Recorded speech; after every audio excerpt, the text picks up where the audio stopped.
Hey guys, Michael here from Dapper Raptor, and I'm just going to go over another update that has been made to spline-based blocking and trigger volumes. This was another community suggestion. Initially, this system wasn't really going to see too much in the way of additions, as I met all the design goals I had set out for it at the beginning, but as people have made some pretty useful suggestions, I've gone ahead and added them. So this one here is the ability to basically do this. So this is normally what you would look at a spline system for, is to make something like a fence, or people often use them for roads and that sort of thing. So obviously, when you have this is a normal instance of SBBTV. If we turn on the material, you'll see the familiar material that you might be used to working with if you own the system. But this is now has the ability to have these visual meshes here.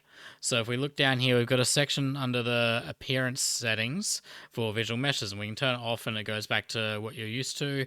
And we can turn it on and we can add in a fence or poles or whatever you might want to add along to basically signify to your player this is where the border is. And this works with active volumes. This is set up as an active volume here. So if I go along here and try and jump through it, it'll bounce back like we expect. So yeah, this is basically a way to have it so you can show your player the border in world in a way that makes sense.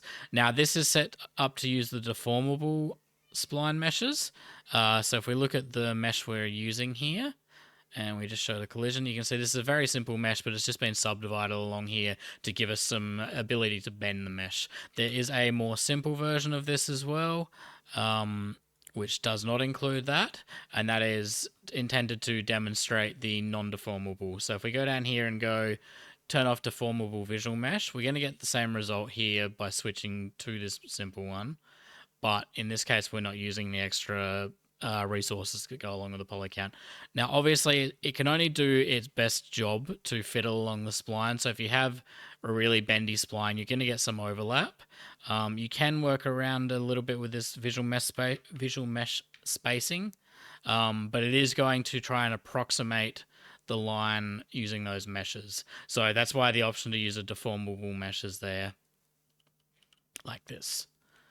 So yeah, that's the new update. I've submitted that to Epic and it should be available in the next couple of days. If you have any further suggestions or feedback for the system, please do let me know. Cheers.